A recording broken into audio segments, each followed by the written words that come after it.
আসসালামু আলাইকুম। দীপু চন্দ্র দাস তার যে নির্মম হত্যাকাণ্ডটা ঘটেছে, এই হত্যাকাণ্ডে যারা জড়িত এরা প্রত্যেকটা মানুষের কাতারে পড়বে না, এরা হচ্ছে নরপশু। তার মানে প্রত্যেক ধর্মেরই কিছু ভালো লোক থাকে, কিছু খারাপ লোক থাকে। আর এই হত্যাকাণ্ডের মতো নির্মম হত্যাকাণ্ডে যারা ছিল তারা ভালো খারাপ এই দুইটার কোনোটাতেই পড়বে না, তারা মানুষের কাতারেই পড়বে না, নরপশু। তার মানে হচ্ছে যে চতুষ্পদ প্রাণী, জন্তু জানোয়ারের চাইতে বহু গুণে খারাপ হচ্ছে এরা। এবং এই হত্যাকাণ্ডের সাথে যারা জড়িত আছে প্রত্যেকের দৃষ্টান্তমূলক শাস্তি। ইসলামের একটা অসাধারণ নিয়ম হচ্ছে যে সংখ্যাগরিষ্ঠ মুসলিম এলাকায় সংখ্যালঘুরা হচ্ছে আল্লাহর মানে হচ্ছে আমানত। এই আমানতের কেউ যদি খেয়ানত করে তাহলে কিয়ামতের দিন আল্লাহ নবী রসুল সাল্লাল্লাহু আলাইহি সাল্লাম ওই যারা খেয়ানত করছে তাদের বিরুদ্ধে হচ্ছে মামলা করবে। তার মানে বাঁচার কোনো বুদ্ধি নেই। এটার পিছনের রহস্য যাই হোক সেটা আমরা আলোচনায় আনবো, কিন্তু কোনোভাবেই কোন রকম হচ্ছে যুক্তিতর্ক দিয়ে এটাকে সামান্যতম বৈধতা দেওয়ার, সামান্যতম সফট কর্নার দিয়ে দেখার কোনো সুযোগ নেই। যারা এটার সাথে জড়িত আছে যত দ্রুত এটা সম্ভব তাদেরকে একেবারে বিচারের ব্যবস্থার মধ্যে নিয়ে আসেন। এবং এগুলোর ক্ষেত্রে কোন রকমের টাল বাহানা, বিভিন্ন রকমের পলিটিক্যাল গেম, ধর্মীয় হচ্ছে খেলাধুলা, এই ওই ধর্মের লোক বেশি মারছে, এই ধর্মের কম মারছে, এগুলা কোনো কথা হবে না। যে এই অপরাধ করছে তাদের প্রত্যেককে সর্বোচ্চ শাস্তি, খালি মৃত্যুদণ্ডই আমার মনে হয় এটার জন্য প্রযোজ্য হইতে পারে। না হলে একটা মানুষকে, আমি যদিও গোটাল জিনিসটা দেখিনি কারণ আমি কোনো নির্মম জিনিস দেখতে পারি না। আমার ছোট বোনের সাথে আজকে আমি দুপুরের দিকে কথা বলতেছিলাম, সে আমাকে বললো যে ভাই তুমি কি এই ঘটনা জানো? না তো জানি না। তখন সে আমাকে বললো যে এই অবস্থা। তা আমি নর্মালি যে কোনো ঘটনা আমার ছোট ভাই বোন কিংবা দেখা যায় যে আমাদের যারা থাকে অফিস থেকে তাদের মাধ্যমে জানি। তো এই ঘটনাটা আজকে আমি ঠিক 2:45 বার, আমার ঠিক টাইম খেয়াল নাই, ওই সময় আমি আমার ছোট বোনের সাথে কথা বলতে গিয়ে জানলাম।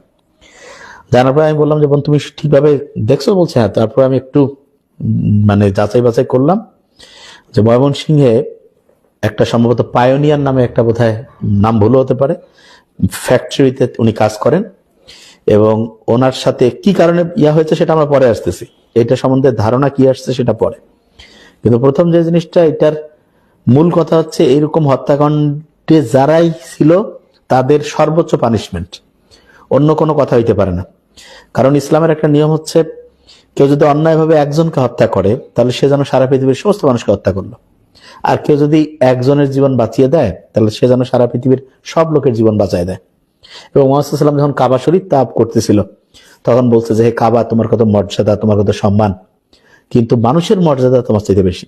এইখানে কিন্তু যে কোনো লোকের মর্যাদা আল্লাহ অন্যরকম করে দিয়েছে।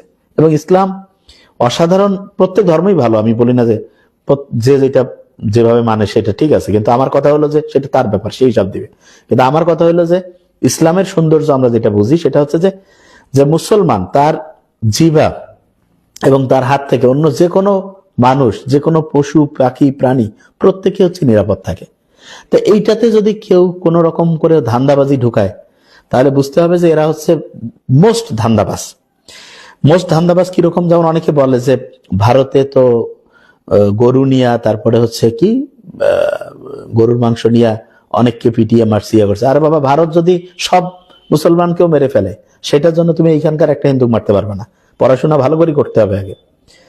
এমনকি যদি ভারতে না, সারা দুনিয়ার সব জায়গায় যদি অন্য আমাদের মানে ধরা যায় যে ইসলাম ধর্মের সব লোককে অন্যায়ভাবে করছে, তাহলে যে মারছে তাকে বিচার করতে হবে, তার সাথে ফাইট করতে হবে। কিন্তু ওইখানে একজনকে মানে একটা লোক হচ্ছে যে অন্য ধর্মের কেউ আমাদের ধর্মের কাউকে মেরে ফেলছে, এই জন্য ওই ধর্মের এইখানে কাউকে তুমি মারবা, এটা ইসলামের কোনো জায়গায় নেই। ইসলাম ভালো করে দেখো, কোনো জায়গায় নাই। ঠিক আছে, এই জিনিসটা খুব ভালো করে বুঝতে হবে।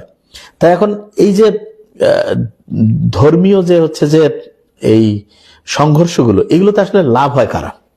এখানে লাভবান হয় যারা সবচেয়ে বড় ধান্দাবাজ তারা।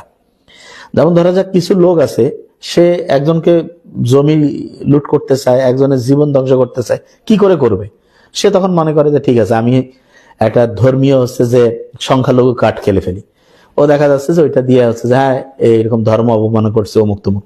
ধর্ম যদি কেউ অবমাননা করে, কেউ যদি আমাদের রসুল মুহাম্মদ সাল্লাল্লাহু আলাইহি ওয়াসাল্লাম কে হচ্ছে যে নিয়ে খারাপ কিছু বলে, ধর্ম নিয়ে যদি বলে, সেইটার জন্য আমরা তার সম্বন্ধে হচ্ছে যে অভিযোগ দিব, রাষ্ট্রীয় যে নীতিমালা আছে সেটা অনুযায়ী তার যে বিচার হওয়ার সেটা হবে। কিন্তু আমি একটা লোককে একটা মানে হচ্ছে যে অভিযোগের উপর ভিত্তি করে সরাসরি মেরে ফেলবো, এটা ইসলামের কোনো জায়গায় কোনো রকমের নেই। ইসলামে সবচেয়ে ন্যাক্কারজনক যে কোনো খারাপ কাজের জন্য বিচার ব্যবস্থার একটা ব্যাপার আছে, ঠিকভাবে তার বিচার হবে। মানে বিচার যদি এখন নিজে নিজেই করে ফেলি, তাহলে হচ্ছে যে যে পাওয়ারফুল আছে বা যে ধান্দাবাজ আছে, সে একজনকে বললো যে এই লোকটা এরকম খারাপ কিছু করছে, ওকে সে অ্যাটাক করলো, এটা কি হইতে পারে? এটা কোনোদিন হবে না। এবার এখানে বলে রাখি যে আমাদের প্রত্যেকের একটা বড় সমস্যা আছে। আমরা মনে করি আমরা মুসলমানরা অনেক সময় মনে করি হিন্দু মানে বোধহয় বাইরের লোক। আমাদের এলাকায় যেমন আমাদের গ্রামের বাসায় আছে, সেখানে আমার আমার ছোট ভাই, আমাদের ফ্যামিলির অনেক কাছের মানুষ হচ্ছে অনেক হিন্দু বন্ধু বান্ধবরা আছে, তারা খুবই পরোপকারী। আমি নাম সহ বলতে পারি। আমাদের এলাকায় আমি ছোটবেলা থেকে দেখি চন্দন দা নামে একজন দাদা আছে, এত ভালো, ওনার তো আমি কোনোদিন হিন্দু মুসলমান এরকম দেখিনি। উনি যে কারো বিপদ হইলে যাইতো। তারপরে হচ্ছে যে আমাদের ওই আমার ছোট ভাইয়ের বন্ধু হচ্ছে কি রাজীব সজীব, ওরা তো খুব ভালো। যে কোনো জায়গায় দেখি যে ইয়া হইলে, আমার অনেক বন্ধু আছে যারা অন্য ধর্মের, তারা তো কোনোদিন আমি দেখি নাই যে খারাপ কিছুর সাথে হচ্ছে জড়িত। তারা মানুষের সাথে মানুষের মতো আচরণ করে। এবং তাদেরকে যে কেউ যদি বলে যে এই আমরা যে মুসলমান ওরা হিন্দু, এই কারণে কি তাদের সাথে আমাদের কোনো ফাইটিং আছে? না, ওদের কাজ, ওদের ধর্মীয় ব্যাপারটা ওরা মানবে, আমাদেরটা আমরা মানবো, কিন্তু মৌলিক যে নিয়ম মানবতাবোধ, এটা তো হিন্দু মুসলমান না, এটা তো সবার জন্য আছে। তো এই জিনিসটা সবার ব্রেনের মধ্যে ঢুকাইতে হবে, ঠিক আছে?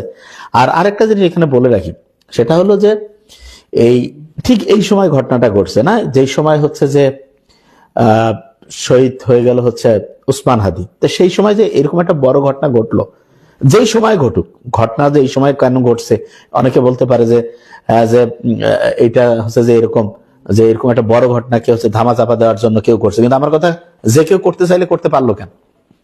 এবং ওইখানে আমি শুনছি, আমি যেহেতু ভিডিওটা দেখি নাই, আমি আমার ছোট বোনের কাছ থেকে যেটা শুনছি সেটা হলো যে সেও হয়তোবা দেখে নাই, শুনে আমাকে যেটা বলছে সেটা হচ্ছে যে ওইখানে নাকি মোবাইল দিয়ে ভিডিও করছিল এবং পরিবারের লোকজনের সামনে মেরেছে। এটা আসলে এত নির্মম যে এটা, হ্যাঁ। এবং মোহাম্মদ সাল্লাল্লাহু আলাইহি ওয়াসাল্লাম কি বলছে যে তুমি তোমার অন্য ধর্মের দেব দেবী থেকে শুরু করে অন্য কাউকে বকাঝকা করবা না, খারাপ কথা বলবা না, কারণ তাহলে অটোমেটিক সেও তখন বকাঝকা করবে, ঠিক আছে? এবং আরেকটা জিনিস হচ্ছে যে ওই যেটা রয়েছে, ওই যেটা বলে যে আমাদের মসজিদের মধ্যে গিয়ে একজন হচ্ছে অন্য ধর্মের মানুষ এসে কি করছিল, মূত্র ত্যাগ করছিল। মোহাম্মদ সাল্লাল্লাহু আলাইহি ওয়াসাল্লাম তখন তার সেই খারাপ ব্যবহার করছে, তাকে বলছে এটা আমাদের হচ্ছে, তুমি যেমন তোমার যেখানে যে তোমার স্রষ্টাকে তুমি যেমন করো, সেরকম এইটাতে আমরা আমাদের এখানে বসে আমরা আমাদের ইবাদত করি, তুমি এই যে এটা করছো এটা ঠিক না। এবং নিজে পরিষ্কার করে অন্যদেরকে বলছে কে করো। তো এই মোহাম্মদ সাল্লাল্লাহু আলাইহি ওয়াসাল্লামের এই আচরণগুলো থেকে কি শিখলাম, কি আমরা এইটিকে আমাদের শেখা হইলো।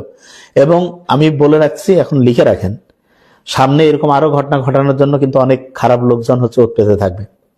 কোন জায়গায় কোন মানুষজনের উপরে, সে যেই ধর্মেরই হোক, কেউ যদি দেখেন যে এরকম সবাই মিলে একজনের জীবন ধ্বংস করতে আসছে, বুদ্ধি কাজে লাগাবেন, একদম বিবেক কাজে লাগাবেন, কখনোই এটা হইতে দিবেন না। প্রত্যেকটা জিনিসের একটা নিয়মতান্ত্রিক সিস্টেম আছে, এই অনুযায়ী হবে।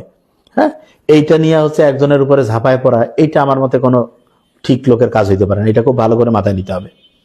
এবং যেই ফ্যামিলি এইরকম চোখের সামনে যাদের এরকম হত্যাকাণ্ড হয়েছে, এটার যে কষ্টটা, এটা তো আসলে মানে কোনোভাবে এটা মানে ম্যাচিং করা সম্ভব না। এবং এইটার যারা ছিল তাদের, আমি তো বলছি যত দ্রুত সম্ভব এদেরকে হচ্ছে সর্বোচ্চ লেভেলের হচ্ছে যে শাস্তির আওতায় আনতে হবে।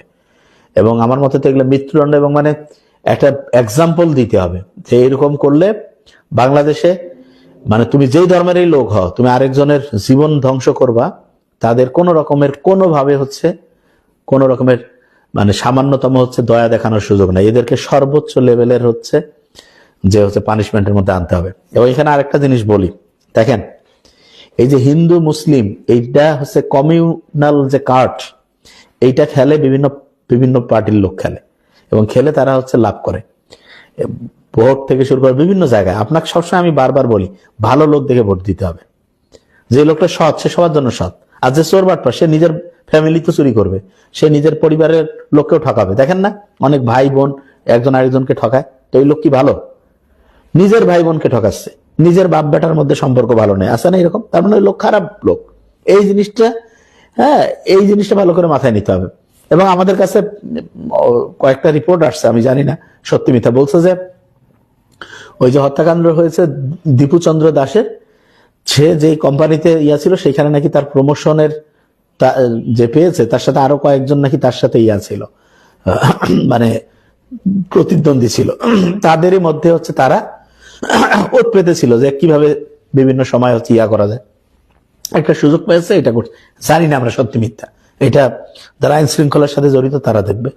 তারপরে আরেকটা হচ্ছে যে সে নাকি ওই দীপুচন্দ্র দাস উনি করতো হচ্ছে যে দেখা যেত যে যারা ওয়ার্কার ছিল ফ্যাক্টরিতে তাদের পক্ষে হয়ে সে হচ্ছে দর কষাকষি করতে হচ্ছে ফ্যাক্টরির মালিকদের সাথে, এবং এই কারণে ম্যানেজার থেকে শুরু অন্য যারা এর উপরে খেপা ছিল, এরকম একটা সুযোগ বুঝে তারা এই 2 নম্বর এটা করছে। এবং এটা ভয়ঙ্কর খারাপ জিনিস, এটা জিনিস একদম। এবং আমি বলবো আমাদের নাবিল একাডেমি, এটা আমরা শুধু পড়াই তাই না, যে কোনো রকমের মানুষ যদি সত্যিকারে যদি হচ্ছে নির্যাতিত আর নিপীড়িত, আমরা কোনোদিন এই যে ধর্ম দেখি আমরা করি না, যেটা ঠিক পথে সেটা, হ্যাঁ, তার মধ্যে আমরা ইসলাম, যেহেতু আমি ইসলাম ধর্মের, আমি ইসলাম অবশ্যই পছন্দ করি, তার মানে কি অন্য ধর্মের লোককে আমি অপছন্দ করি? মোটেই না, সে তার মতো থাকবে। যে কোনো ধর্মের মানুষ যদি কোথাও নির্যাতিত হয়, নিপীড়িত হয়, তার জন্য যেইটা করা লাগে আমরা ইনশাল্লাহ করি। আমরা হচ্ছে যে আমাদের বন্ধু বান্ধব, আমরা কেমন এটা তো আমাদের বন্ধু বান্ধব বলতে পারে, আমার আশেপাশে যারা পাড়া প্রতিবেশী তাদের সাথে কথা বলে দেখেন তো, যে মানে আমাদের সাথে ডিলিংসটা কিরকম। সবাই কবে যে ভাই এইখানেই সবচাইতে ডিলিংসটা করলে সবচেয়ে মজা, কেন? কারণ সবচেয়ে মানে ওটাকে কি বলে যে হচ্ছে যে নিরপেক্ষভাবে আমরা একটা কাজ করি, সবচেয়ে বিশ্বস্ততার সাথে করি। এই জিনিসগুলো মাথায় রাখতে হবে, ঠিক আছে? তা প্রত্যেককে বলবো যে অর্ণব শর্মা বলছে আপনি যে যাবেন সেটা কি কোন দাবিটা একটু বুঝাই বলতে হবে কোনটা। আমি আবার বলি বারবার একটা জিনিস, যে এই ধর্মীয় ভাবে হচ্ছে যে কোনোভাবে, মানে শুধু ধর্ম না, কোন রকমের বিভাজন করে কাউকে হচ্ছে আক্রমণ করা, এটা খারাপ। এমনকি অনেক ক্ষেত্রে আমরা করি কি, এই পাড়া ওই পাড়া করি না, এই জেলা ওই জেলা, এই বিভাগ ওই বিভাগ, এই জিনিসগুলো খুব খারাপ, এগুলো আসলে ঠিক না, এত বিভাজন ঠিক না। আমরা সবাই বাংলাদেশের মানুষ, সবাই মিলে একসাথে একটা ভালোভাবে কাজ করব, যারা সৎ পথে চেষ্টা করে তাদের একসাথে হচ্ছে সামনের দিকে আগায় নেওয়া দেওয়া। হ্যাঁ স্যার, একজন বলছে কিন্তু স্যার আমার আল্লাহকে নিয়ে রাসূলকে নিয়ে বাজে মন্তব্য করে, এটা মেনে নেওয়া যায়? আচ্ছা, আল্লাহকে নিয়ে মুহাম্মদ সাল্লাল্লাহু আলাইহি ওয়াসাল্লামকে নিয়ে যদি কেউ বাজে মন্তব্য করে, তাকে ধরে আইন শৃঙ্খলা রক্ষাকারী বাহিনীর হাতে দিবেন। আর আপনারা বলতে পারেন যে আইন অনুযায়ী তো দেখা যায় তাদের শাস্তি হয় না, তাহলে এমন সরকার বসান যেই সরকার ওইরকম আইন তৈরি করবে। কিন্তু এটা কোনো সুযোগ নাই যে ওই আইন অনুযায়ী তাকে আমি ব্যবস্থা নিতে পারতেছি না, এই জন্য আমি তাকে ধরে হচ্ছে মেরে দিব। এইটা কোনোদিন হইতে পারে না, কারণ এইটার জন্য তার একটা জিনিস সে করছে কিনা এটাকে প্রমাণ করার জন্য এইটার একটা সিস্টেমেটিক ওয়ে থাকবে। এই যে একজনকে আমি, হ্যাঁ, এটা কোনোদিন হইতে পারে না, ঠিক আছে এই জিনিসটা। এবং আমি বারবার বলছি যে এরকম হিন্দু মুসলিম কাট, মানে এইটা হিন্দু মুসলিম হচ্ছে যে এটাকে যেটা বলে যে বিভাজন করে মানুষজনকে হচ্ছে যে করা। আচ্ছা দেখেন, এই যে অনেকে বলে যে আপনি রাজনীতি জড়াবেন না। আচ্ছা আমি একটা জিনিস বলি, রাজনীতি জিনিসটা জড়ানো না জড়ানোর সাথে সম্পর্ক না। আমরা আমাদের বহু কাজ আছে, কিন্তু আমি রাজনীতি এই জিনিসটা আমরা একটা ভুল জিনিস চিন্তা করি। আমার অনেক কাজ আছে দেখে আমরা জড়াইতে পারি না, কিন্তু আমার মতে সবচেয়ে ভালো লোকগুলো রাজনীতিতে আসা উচিত। আমরা কি মনে করি যে ভালো লোকগুলো রাজনীতিতে যাবে না, এইটা সবচেয়ে বড় ভুল। ভালো লোকগুলো যদি সবাই রাজনীতিতে যাইতো, তাইলে এই যে আমাদের লাইভে এত এই সমস্যাগুলো নিয়ে কথাই বলতে লাগতো, কারণ সমস্যাই থাকতো না। দেখা যেত তার আইন পাশ করে ঠিক সব করে ফেলছে। তাই এইটা এই জায়গাগুলো থেকে আমাদের একটু মানে দলকানা হওয়া যাবে না। হ্যাঁ, বাংলাদেশে এই যে ঠিক দলকানা একদম ধর্মিক, মানে ইসলাম কি বলছে সেটা তো বুঝলাম না। ইসলামের কথা হচ্ছে যে সংখ্যাগরিষ্ঠ মুসলিম এলাকায় সংখ্যালঘুরা হচ্ছে আল্লাহর আমানত। এই আমানতের কেউ যদি সামান্যতম খেয়ানত করে, মুহাম্মদ সাল্লাল্লাহু আলাইহি ওয়াসাল্লাম তার বিরুদ্ধে হচ্ছে মামলা করবে। তাহলে এই যে যারা এখানে ভিডিও ধারণ করতেছিল আমি শুনছি, হ্যাঁ, তাদের হচ্ছে যে কি হবে, মানে এটা তো আল্লাহ ভালো জানে। কারণ মুহাম্মদ সাল্লাল্লাহু আলাইহি ওয়াসাল্লাম তাদের, এবং আইন কখনোই এরকম করে নিজের হাতে তুলে নেওয়ার কোন রকমের সুযোগ, এবং এটা কি, এটা তো একটা মহা অন্যায় যে একজন মানুষকে আমি এরকম করি। এবং যেখানে আপনারা দেখবেন অবশ্যই সর্বোচ্চ পরিমাণে হচ্ছে যে একত্রিত হয়ে বাধা দিবেন, সামনে যাতে এরকম কোনো ঘটনা না ঘটে। একজন মানুষের যে জীবনের দাম, এটা আপনি ফিরাই দিতে পারবেন? আল্লাহ দিছে তার জীবনটা, আপনি আমি একজন যেটা এটা করলাম, এইটার যে কি হবে এটা আসলে আমি ঠিক বুঝাইতে পারি না। আর একটা জিনিস এখানে বলে রাখি, আপনারা অনেকগুলো কথা বলেন না যে অন্য দেশে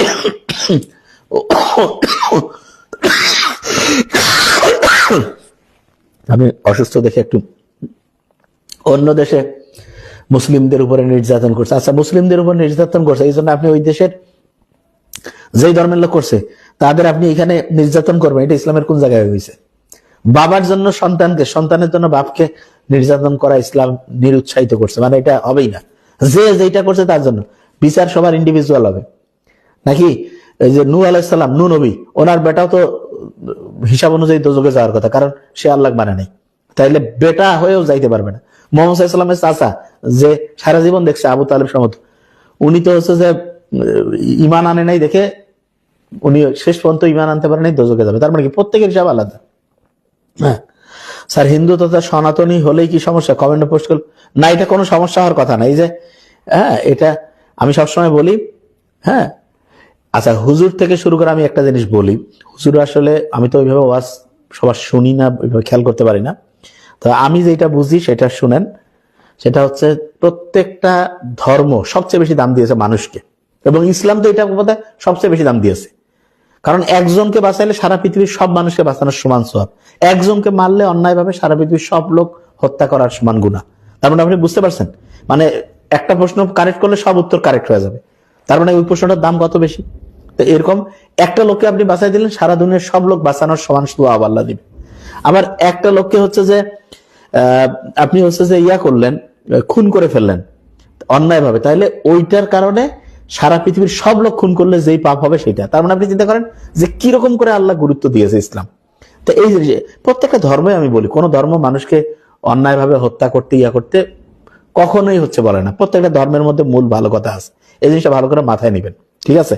এবং আমি আবার বলতেছি, বিভিন্ন ধান্দাবাজ আছে, বিভিন্ন শ্রেণীর লোকজন আছে, তারা এগুলো বিভিন্ন রকমের হচ্ছে যে মানে এটাকে কি বলবো, যে একটা হচ্ছে যে পরিস্থিতি তৈরি করে, একটা ঘোলা পানিতে হচ্ছে মাছ শিকার করে। তো এইটা থেকে আমাদের সবাই কি, আর আমি বলবো যে দেখেন, হিন্দু ভাই বোন, মুসলমান ভাই বোন, বৌদ্ধ খ্রিস্টান সবাইকে দেখেন, প্রত্যেক ধর্মে কিছু ভালো লোক আছে, কিছু খারাপ লোক আছে। মুসলমানে যেমন খারাপ আছে, ভালো আছে, হিন্দুতেও আছে, বৌদ্ধ, প্রত্যেক ধর্মে আছে। তা দেখা যায় কি যে ওই খারাপ লোকেরা বিভিন্ন অজুহাত দিয়া মানে হচ্ছে যে দেখা যাচ্ছে যে মানুষের উপরে নির্যাতন করে, দুর্বলের উপর। এইটাতে হচ্ছে যে আপনার সবাইকে হচ্ছে, এবং আমি বারবার বলবো যে এখানে যেহেতু সংখ্যাগরিষ্ঠ মুসলিম, এই জন্য মুসলমানদের দায়িত্বটা কিন্তু বেশি। এটা ভালো করে বুঝতে হবে, মুসলমানদের দায়িত্বটা সবচেয়ে বেশি। কেন? কারণ এখানে সংখ্যাগরিষ্ঠ মুসলমান, এখানে আপনার মুসলমানদের দায়িত্ব। কারণ যে যত শক্তিশালী অবস্থায় থাকে তাকে তত বেশি দায়িত্ব নিতে হয়। সংখ্যার দিক থেকে মুসলমানরা এখানে বেশি, এখানে মুসলমানদের দায়িত্ব অবশ্যই বেশি। যে যদি এখানে মুসলমান সংখ্যা কম হইতো তারপর তার দায়িত্ব, কিন্তু যেহেতু সংখ্যায় বেশি, ঠিক আছে, সেহেতু অবশ্যই এখানে দায়িত্ব আছে। এবং আমার খুবই কষ্ট লাগে যে আমি যেটা শুনছি যে মানে এটা কিভাবে পারলো, আমার তো অবাক লাগে, আমার সত্যি খুব কষ্ট লাগে। যদি আমার চোখের সামনে এরকম হইতো আমি তো সাথে সাথে চলে যেতাম। মানে যারা আমাকে চিনে জানে, কেন তুমি একজন মানুষকে অন্যায় ভাবে মারবা? দুই একটা চট থাপ্পড় একজন চোর বাটপারকে ধরছে, সেটা অন্য কথা, কি যে ঠিক আছে, অনেক সময় যে পকেট মার ধরা পড়ে, ইয়া ধরা পড়ে, কিন্তু একটা তুমি একজনকে একেবারে মেরে ফেলবা, কি কারণ, কিছু মানে একটা অজুহাত বা যেটাই হোক, এটা কোনোদিন হইতে পারে? এবং এরকম করে না, এইটা হচ্ছে যে সবাইকে এই বিষয়ে সতর্ক হতে হবে।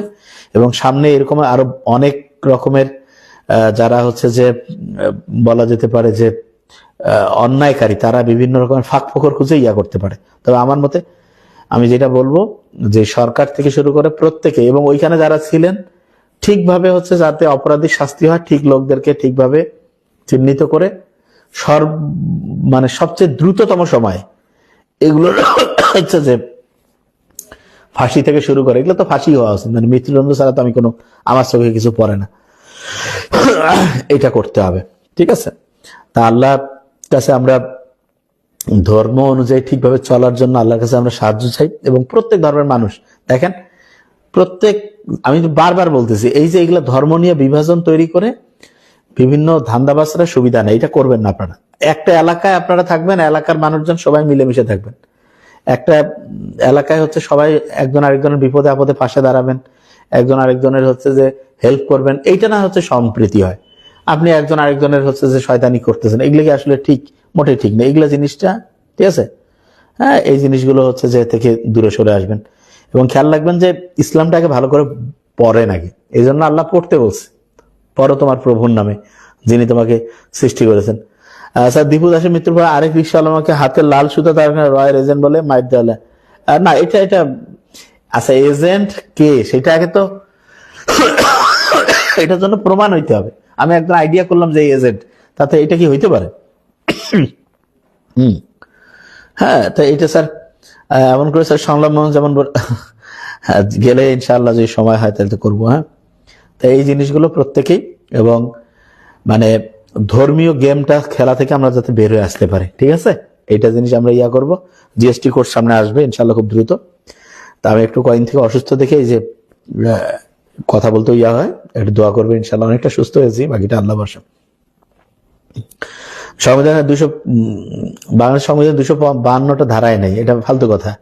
বাংলাদেশের সংবিধানে হচ্ছে 111টা চ্যাপ্টারে 153টা হচ্ছে অনুচ্ছেদ আছে। 252 ধারা অনুযায়ী 5 বছর জেল মামুনুর রশিদ আন্দাজে কথা কবেন না, এটা কে এটা? হ্যাঁ, সংবিধান আমাদের গোটাল মুখস্থ করা আছে ইনশাল্লাহ। ফালতু একটা কথা বললে না হয়ে গেল। স্যার, পরে 18 মানুষ 10 কোটি ভরার চেষ্টা করলে, হ্যাঁ, একজনের আসলে দেশের মানুষজন এখন আগের চেয়ে অনেক বুদ্ধিমান, যারা সৎ লোক, আমার কথা যেই পার্টিরই হোক ভালো লোক দেখে ভোট দেন, এইটা নিয়ত করেন। না শ্রমিক ভদ্র স্যার, এটা কি ঠিক হলো? মোটেই ঠিক হয়নি। ঠিক কেন হবে? এটা কি ঠিক হওয়ার মতো কোনো জিনিস হইতে পারে? এক কথায় যেই দেশে যেই আইন থাকবে সেই আইন সবাই মানবে। স্যার, এটা কেমন হলো? এটা কি বিচার না হতো? এটা কিসের বিচার? এটা তো হত্যাকাণ্ড, নির্মম, নিষ্ঠুর, অমানবিক হত্যাকাণ্ড। হ্যাঁ,